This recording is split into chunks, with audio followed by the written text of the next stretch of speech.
Okay, book review time.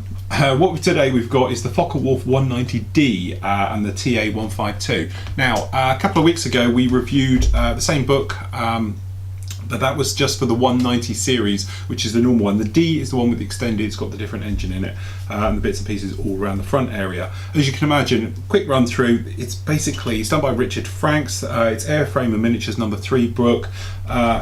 It's absolutely beautifully done. Again, just like the old one, as I say, we'll just have a quick light sort of skip through this. But as you can imagine, the quality of the images inside is absolutely fantastic. And if you ever wanted to know anything about, obviously, the D version of the Focke-Wulf, then this is definitely the book for you. We've been talking about it recently in various live chats we've been doing, especially about reference books and the cost of them, compared to using like the internet and typical Google searches and walkarounds.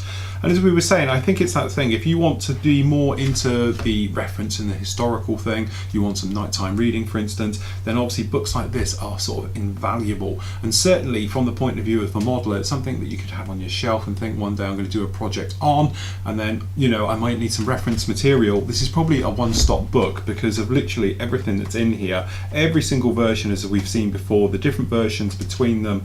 And then obviously being from a modeler's point of view, we've got all this great call outs on colouring, and then a little bit further on I do believe we're talking about the kits, what's available at the time of doing the book out there to make the particular types of models.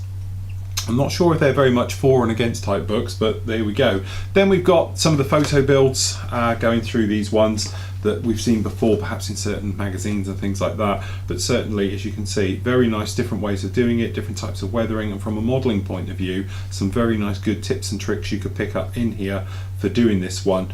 And then obviously, talking about the various different types as we make our way through in this very easy to understand format, instead of just being sort of a big thing with different versions, we can actually see it here. And as I say, some great little reference things, like, to be honest, we've got this one down here in the back canopy, things like that. So certainly from a modeler's point of view, fantastic references, research, history, and everything literally all in one. And as I said, back to the different types of kits, the accessories that you can actually get for this particular one, and everything else like that. So as you can imagine, and then like we had last time, we've got this massive the actual pull out or fold out with all the scale drawings and exactly of everything it is. Again, it's £18, it's not cheap, but sort of an invaluable reference guide to the Focke-Wulf 190D.